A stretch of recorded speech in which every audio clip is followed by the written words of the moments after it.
We had a crazy weekend in college football in Oxford, a signature win for Lane Kiffin as Ole Miss beat Georgia by 18 points after the Dogs made it 7-zip on their first possession. Jackson Dart and the Rebels outscored Georgia 28-3 the rest of the way. Carson Beck struggling again. One interception and one fumble lost. Now, speaking of fumbles, Miami got upset on the road at Georgia Tech. 6 minutes left, Heisman candidate Cam Ward tossed a touchdown to make it a 5-point game, but with less than 2 minutes left, Ward got sacked and fumbled the football. The Yellow Jackets handing the U their first L of the season. Well, we knew the rankings were going to shake things up, and as we know, Danny Kanell joining us now here on HQ Spotlight. We're not going to find out the college football playoff rankings until tomorrow. Right. But if they ended right now, if the season ended right now, we're going with what you think might happen. The DK top 12. The DK top 12. We have it behind us. I need to know what goes into this, and there's a certain team, a little SEC team, that I don't see in this top 12. Where the heck is Georgia? Oh, there are a couple. There's no Bama, there's no Georgia, because I actually like teams that win and most importantly don't lose. And you know what? You know what about Miami? I think that loss, it wasn't a great loss, but it wasn't a horrific loss, which we've seen some of these teams endure. And one reason alone, Cam Ward still has me believing in the Miami Hurricanes. I think he's that special. It wasn't his fault. He still had 300 yards passing, 3 touchdowns, 0 interceptions. I thought they played really bad, and they still had a chance to win the game late when Georgia Tech got the big stop. So I'm not jumping off the Miami hype train just yet. Are we still Cam Ward for Heisman? No, I think it took a back seat, but if you wanted value and wanted to take a flyer, I don't think it's a horrible bet right now. Okay, so we're gonna break down this bracket here, and we're fun. going to kind of play through some of these games. And the first one we're going to look at is Texas going up against Oregon. Oh man, see, this is where some of the seeding really comes into play, whether it's my DK top 12 or the playoff committees, which is slightly more important, theirs is. But matchups are going to matter. So you've got a number 1 seed in Oregon who's going to have to go against a Texas. That is a really, really tough matchup for them.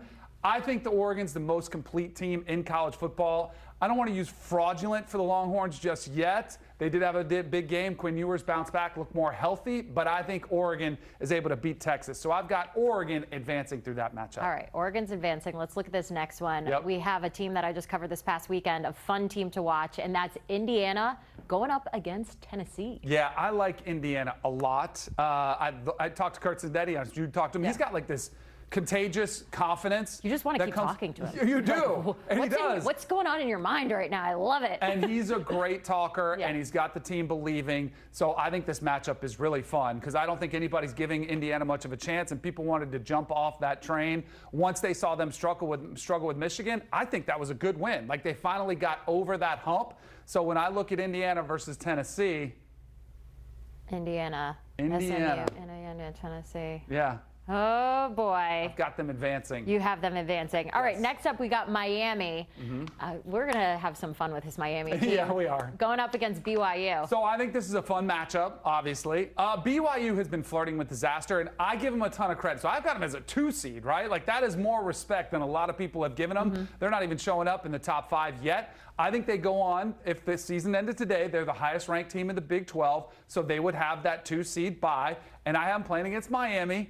Now, if you look at athletes on the field, I have to give the edge to Miami. I think BYU is a great team, but I think that Cinderella story would come to an end, so you'd see an upset, according to the odds makers, with Miami advancing over that higher ranked team. Okay, so I skipped the gun a little bit with that Indiana-Tennessee thing. You covered me up with the SMU situation. so we're going Indiana over there. I want to go to Ohio State, Tennessee, because that's the team that you have next in that matchup. Yes, and Ohio State, Tennessee would be an incredible matchup. Ohio State, they're that opportunity for them to play Oregon again, the Big Ten championship game. I think however that turns out, they're still in. Again, if it ended today, Oregon would be that higher seed. I think Ohio State is one of the more complete teams in the country.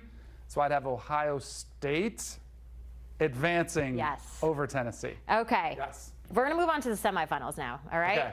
And these, look at that. Great matchup. Great matchup. I'm excited to talk about right over here, and that's what I want to start with. Execs would not love this matchup. They would not. No. How much fun would it be? I think it would be fantastic. Everybody loves the Cinderella story, right? In the NCAA tournament, that would be it. and I don't think they're that far off. They are really a good, well-coached football team that plays fundamentally sound, that does have some playmakers on it. Okay, so between Indiana and Oregon, who's going to advance? I have Oregon advance, and I think the Cinderella story comes to an end, so all would not be lost in a championship game. Yeah. But I think they would shake things up and show people that you don't have to be a traditional blue blood to get to the playoffs and win a game. So I've got Oregon advancing that, one of the most complete teams in the country. Dan Lanning, also talking to him a few weeks ago at the game, he said this might be the most talented team that he has ever coached, especially at this Oregon, this program. And he's just so proud of what they've been able to do this year. It's been really fun to watch. Yep. All right, over here, we got Ohio State, Miami. Tell me, who's going to win this matchup, DK? Now this would be a fun matchup, a rematch of a national championship game that a lot of people feel they got robbed, the Miami Hurricanes. There was a controversial holding call in that game, so boy, you'd see some people talking some smack about that one. You might be surprised to hear this, Jenny, because I'm a Florida State guy. I'm going to be very surprised to hear this is how much of a believer I am in Cam Ward. Cam Ward gets it done in a shootout, a high-scoring game with Will Howard going back and forth with Cam Ward, but I'm going to go with the playmaker, Cam Ward, getting it done over Ohio State's defense. So you've got a Miami, the U versus the Oregon Ducks Oregon in the Natty. In the Natty. Yes. And how does this one play out? Let's see. Where does your U love? Does it stop right here? It stops here is where that stops. That's where I get off the train. I said it coming in when we started talking about Oregon. I think they're the most complete team in the country. Dylan Gabriel brings a stability at quarterback. You really haven't seen a really up and down ride. It's been very steady. Just became the all-time leading touchdown passer in college football history. He's got a wealth of experience, and the defense travels as well. Dan Lanning, defensive-minded coach. They play with a lot of confidence, and Dylan Gabriel's got weapons to work with. They've been getting healthier through the back end of the season. Jordan Birch back. I think Oregon's the best team. I think they're the eventual national champion. I would have to agree as far as, the teams that I've watched.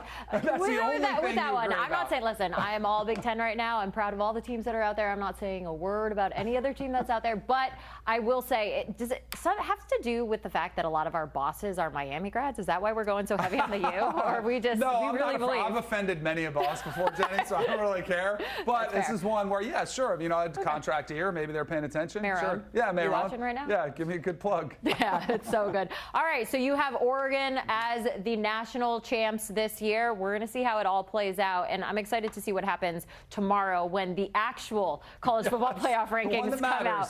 Although the DK top 12 is pretty good.